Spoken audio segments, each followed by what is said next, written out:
going on, everybody? So, I got this Mr. Ballin reaction video. This is supposed to be a paranormal one, as you can see from the title.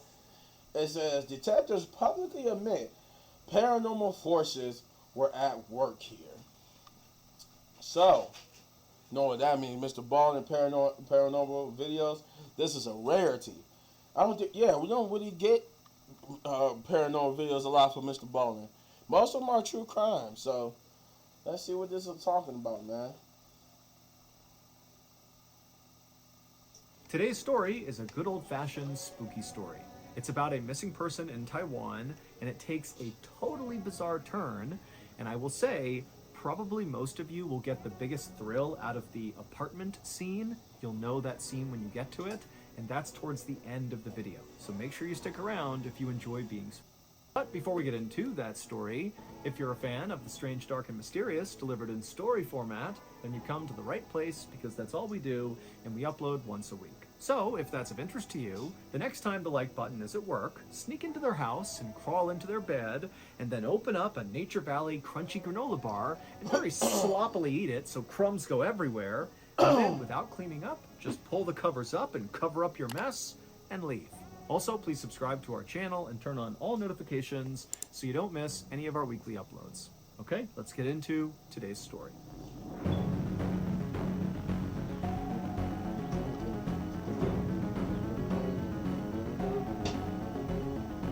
An unforgettable fair. On the morning of February 4th, 1991, a taxi cab driver named Wang was chatting with the taxi dispatcher at headquarters when suddenly, for no clear reason, the dispatcher stopped talking to Wang and just began staring intently at something behind Wang. And so Wang noticed this, and right away he turned around to see what it was he was looking at, but all Wang could see was just a window that looked out to this huge fenced-in parking lot that was full of taxi cabs and their drivers. This is where they would go to wait for fares. And where the taxi headquarters were located was right near the airport in a very busy city called Kaohsiung City in Taiwan, and so taxi cabs in this area were really in high demand. And so as Wang looked out at the very busy parking lot full of drivers talking to potential customers, to Wang, nothing seemed out of the ordinary. It was just a typical busy day. But when Wang kind of looked at the dispatcher like, I don't really see what you see, the dispatcher just raised his finger and kind of pointed in the direction that he was staring. And so Wang turned around again, and this time, when he looked in the direction the dispatcher was pointing, he could see immediately why the dispatcher was reacting the way he was. Because the dispatcher was pointing at one of their colleagues, so another taxi driver, whose name was Leo Shui Chung, and as Wang looked out at him, he saw Leo was sprinting across this very busy parking lot full of all these cabs and drivers and customers, and Leo was clutching this big golden statue of Buddha in his arms as he ran.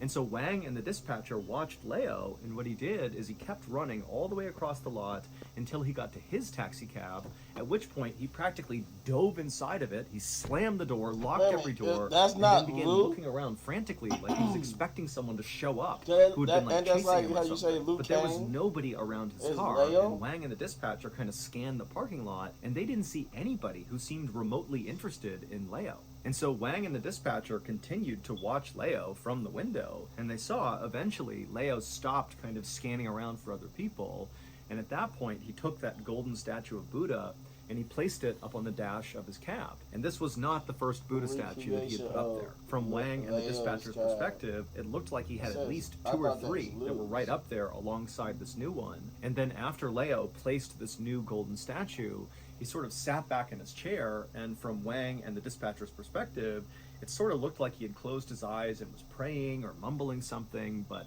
whatever he was doing, it just seemed kind of odd. And so eventually, Wang and the dispatcher stopped watching Leo, who still just continued to sit back in his chair and, mumble or pray or something. And then Wang and the dispatcher looked at each other and they exchanged very concerned looks.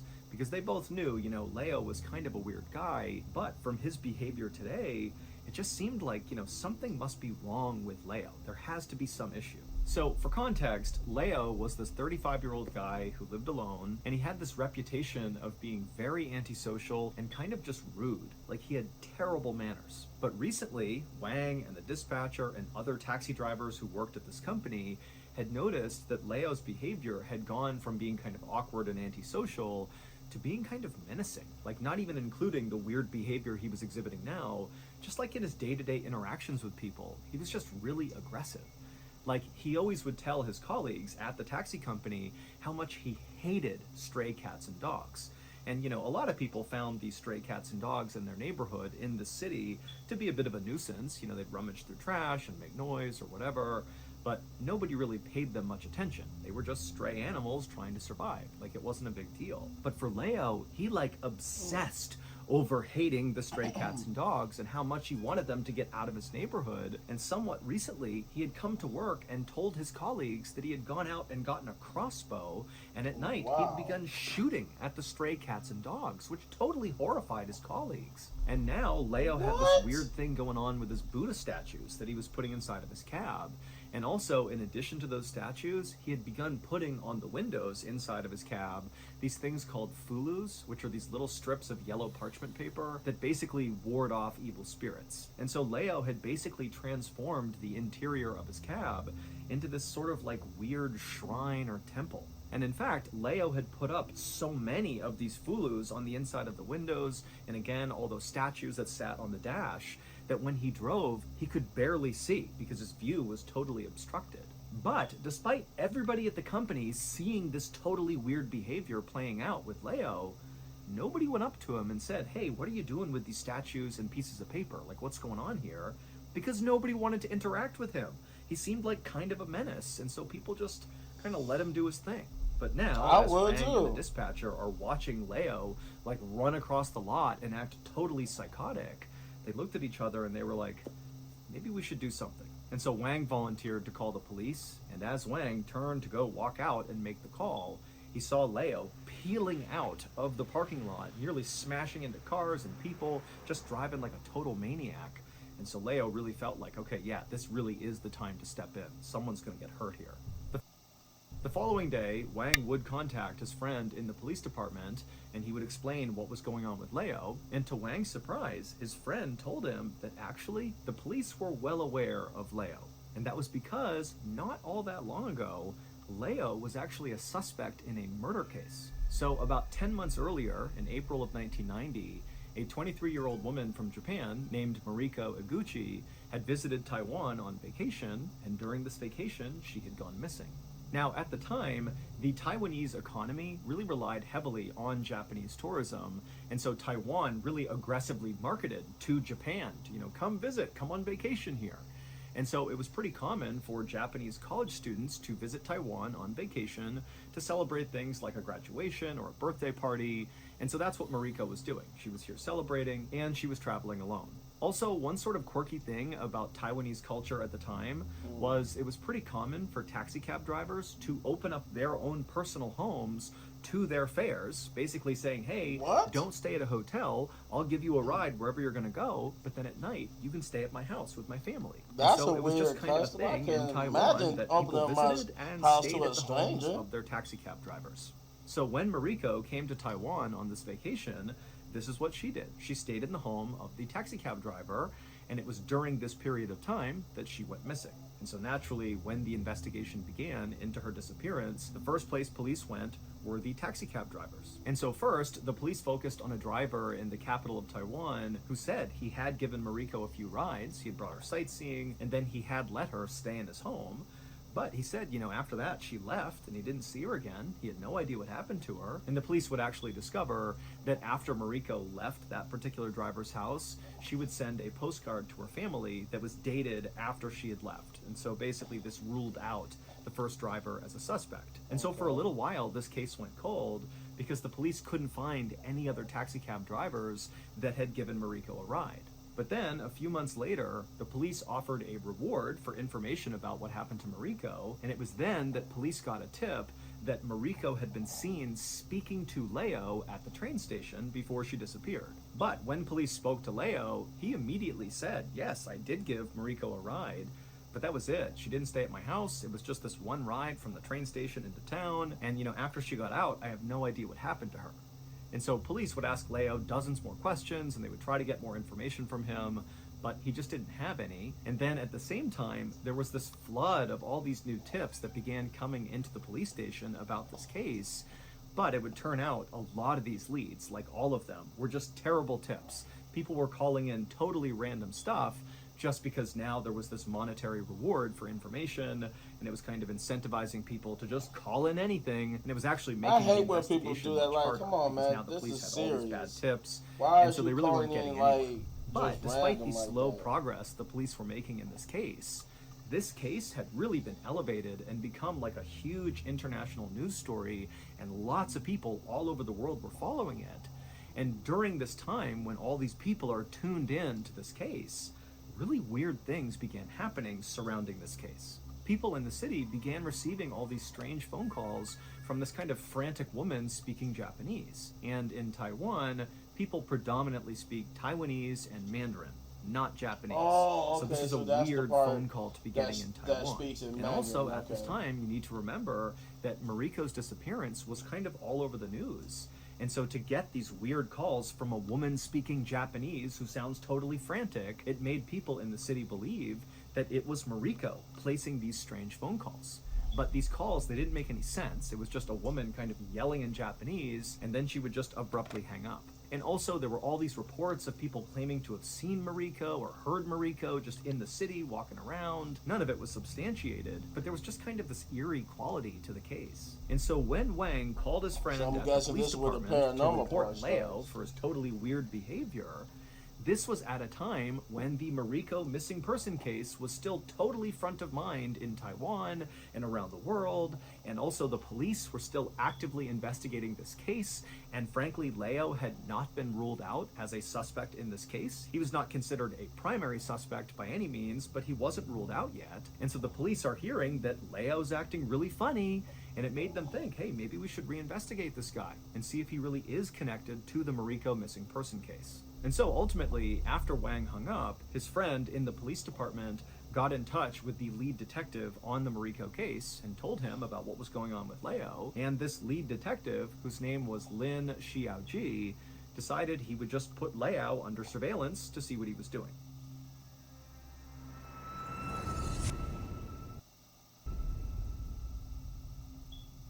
So, starting sometime in the middle of February of 1991, Detective Lin and a few of his colleagues began taking turns trailing Leo basically 24/7. And so the police just kept their distance and they followed Leo all around the city as he picked up his fares. And, the police never got out to talk to any of the fares, to get insights into whatever Leo might have been saying inside the cab.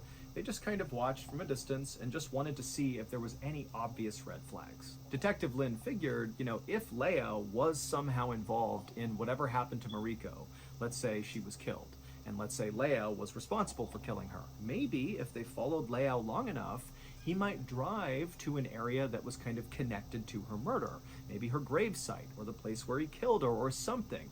Going to kind of strange random locations without a fare would likely be an indication to police that that was a place of interest. But as the police tailed Leo, that's not what he did.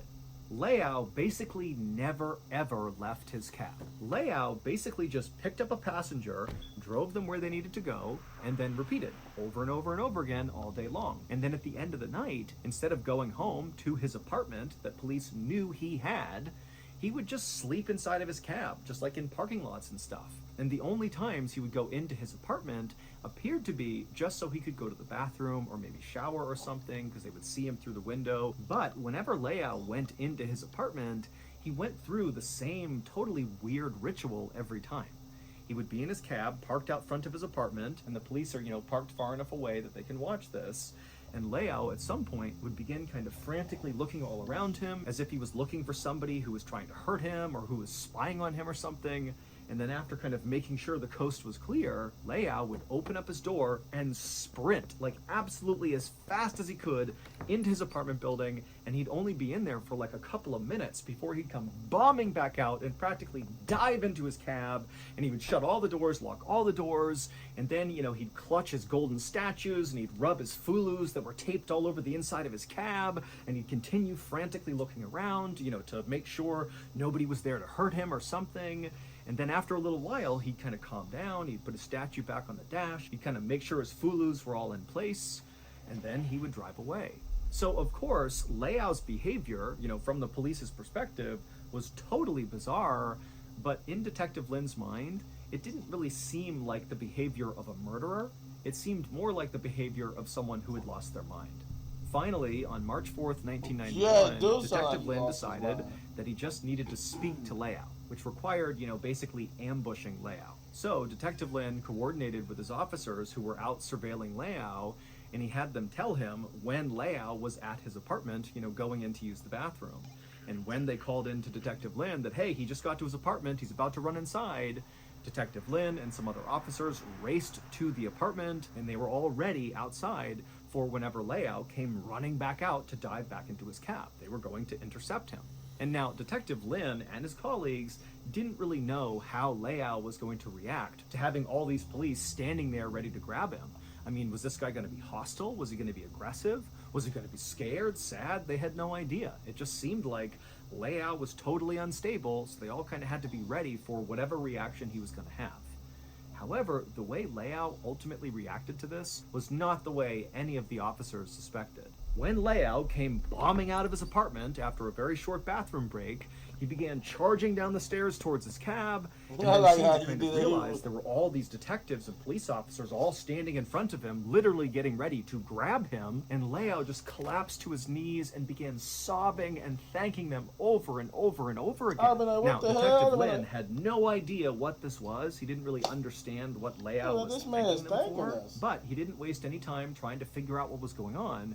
Instead, Detective Lin just went up to Leia and said, hey, we need to speak to you at the station. Will you come with us? And Leia was like, of course I will. Of course I will. And so Detective Lin drove Leia to the police station.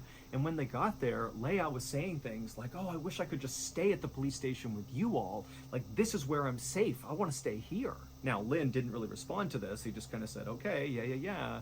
And then they went inside together to head towards the interview room. And as they're walking there, Leia was saying over and over again to Detective Lin and any of the officers he passes by, thank you so much, you're my savior, thank you. Now, the police had no idea why Leia was treating them like his saviors, because to them, they're like, dude, we just ambushed you and brought you to the police station to question you about potentially being involved in a murder, so I don't know how we saved you. But it would turn out Leia had a really compelling reason to believe they really had just saved him.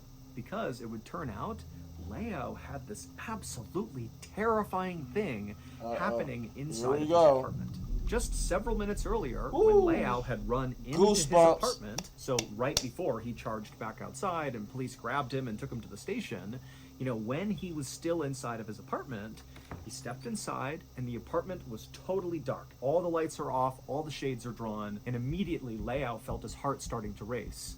And he looked around his apartment, and it was totally silent, but then he heard it. He could hear on the far side of his apartment, in a room that he couldn't quite see into, the sound of breathing. But Leia lives alone. There shouldn't be anybody here. He has no pets, there's nobody here, but he hears breathing in another room. But Leia knew there was nothing he could do. The only thing he could do was just try to get in there, go to the bathroom, and get out as quickly as possible. And so very slowly, Leia began kind of tiptoeing across the living room floor, kind of making sure to stay out of eyesight of the doorway that led into the room where the breathing was coming from. And as soon as he kind of got past an area where he could be seen from the doorway, he ran the rest of the way down the hallway. He cut into the bathroom and shut the door and locked it. And then, as quickly as he could, he did his business. He used a washcloth to clean himself because he didn't have time to take a shower because of what was going on inside of his apartment. And then once he was all done, he took a deep breath and then he opened up the door. And this time, the apartment was absolutely silent. There was no more breathing. And so Leia, thinking he had this opportunity to get out of here without being caught by this thing inside of his apartment, he turned and just started running towards the door. And as soon as he did, he began to hear a voice, a hoarse female voice, screaming at him from the other side of his apartment, screeching, why? And as Leia was just about to get to the door, he turns and he sees Mariko, the missing woman, running with her hair all knotted and matted, hanging over her face, sprinting towards him from that back room. And Leia, he only managed to barely get out of his apartment and shut it and lock it before she ran into the door. and then it went silent again. This is why Liao was acting totally crazy, because he was terrified of what he believed was like this demonic entity inside of his apartment. He didn't think that was a real person. He thought it was like the spirit of Mariko or something, and she was haunting him. And so he had no idea what to do, he didn't know who to tell, and he just began living out of his cab instead of dealing with whatever was going on in his apartment. And so when Liao charged outside after this latest encounter with Mariko, he sees the police, and Liao is just overwhelmed with relief. Hopefully, he's thinking they can get rid of her and his life can go back to normal. But as overjoyed as Liao appeared to be, and now having the police on his side, finally being able to deal with whatever was going on, when push came to shove, Liao actually did not feel comfortable immediately giving up details of whatever was going on with Mariko inside of his apartment. But as Liao was brought by Detective Lin to the police station to tell them what was going on with how Mariko was in his apartment and she was haunting him, it seemed like it was the ghost of her or something. As Liao was having that conversation, other police officers were sent to Liao's apartment to go see if maybe Mariko really was in his apartment. Maybe that's where she had been this whole time. Maybe she broke into this guy's apartment and was just squatting there and harassing him, and that was the mystery. That's where she's been. But when police went into Liao's apartment, there was no sign whatsoever that anybody else besides Liao was living in that apartment. There was no sign of a break-in. There was nothing. It was just Liao's apartment. And so this made police really suspicious of Liao because his story was so outrageous, and also he's talking about a person who's actively missing, Mariko. And so the police really pressured Liao to, come forward, give us more information. Why did you say this is Mariko in your apartment? Because there's nobody in your apartment, Tell us what's going on here. And so finally, after 4 days of intense questioning of Liao did finally admit to police that there was more to this story. It would turn out Liao really did pick Mariko up at the train station when she arrived in Taiwan for her vacation. So he did give her a ride, just like he said he had. But Liao had lied about what happened after that. It would turn out, after giving her this ride, Liao stayed with Mariko and they went sightseeing together, and then Liao invited Mariko to stay with him at his apartment, which again was customary in Taiwan. And so Mariko said yes, and she went to his apartment in the evening, and while they were there, Liao did proposition Mariko, and she rejected him. And at first, Liao just let it go, but then after Mariko fell asleep that night, he got his crossbow that he used to shoot dogs and cats, and he went into her room and he shot her 4 times with the crossbow, and then cut her head off. Liao would bury her body the following night. But that same night was the first time Liao began hearing the breathing in his apartment. He couldn't quite place it. And then, not long after that, the head of Mariko, the severed head, would chase him all around his apartment, screaming, why, at him. And so basically, Mariko's severed head began haunting Liao incessantly, to the point where he moved into his taxi cab and put up all those fulu papers to protect him from evil spirits, and also put up all those statues of Buddha for the same reason. He was living in his cab to protect himself from what he believed was this evil spirit. And so when people saw Liao in his cab kind of sitting back and muttering to himself, that was him praying that he would live through whatever was going on with this head. Liao would tell police where he buried Mariko's body, and he would tell police he buried her entire body in one location, including her head.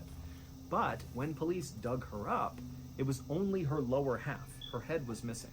Liao was convicted of murder, and to this day, he is still in prison. Many people in Taiwan believe that, this case was ultimately solved because of Mariko's spirit, that she played a big role. Her head haunting Liao is what drove him crazy to the point where he admitted to police what he did. She haunted him until he turned himself in. People in Taiwan think all those strange phone calls they were getting from that woman who was speaking Japanese and acting frantic and then hanging up, they say that was Mariko's spirit too, that was maybe one of her attempts just to keep people engaged with the story so that it wouldn't fade and become a cold case. And in fact, even some of the police, including Detective Lin, say they do believe Mariko's spirit played a role. And in fact, Detective Lin said at one point when he was inside of Liao's apartment, he was by himself and he felt someone push him on the back. And when he turned around, there was nobody there. And so he was convinced that Mariko's spirit was inhabiting that apartment.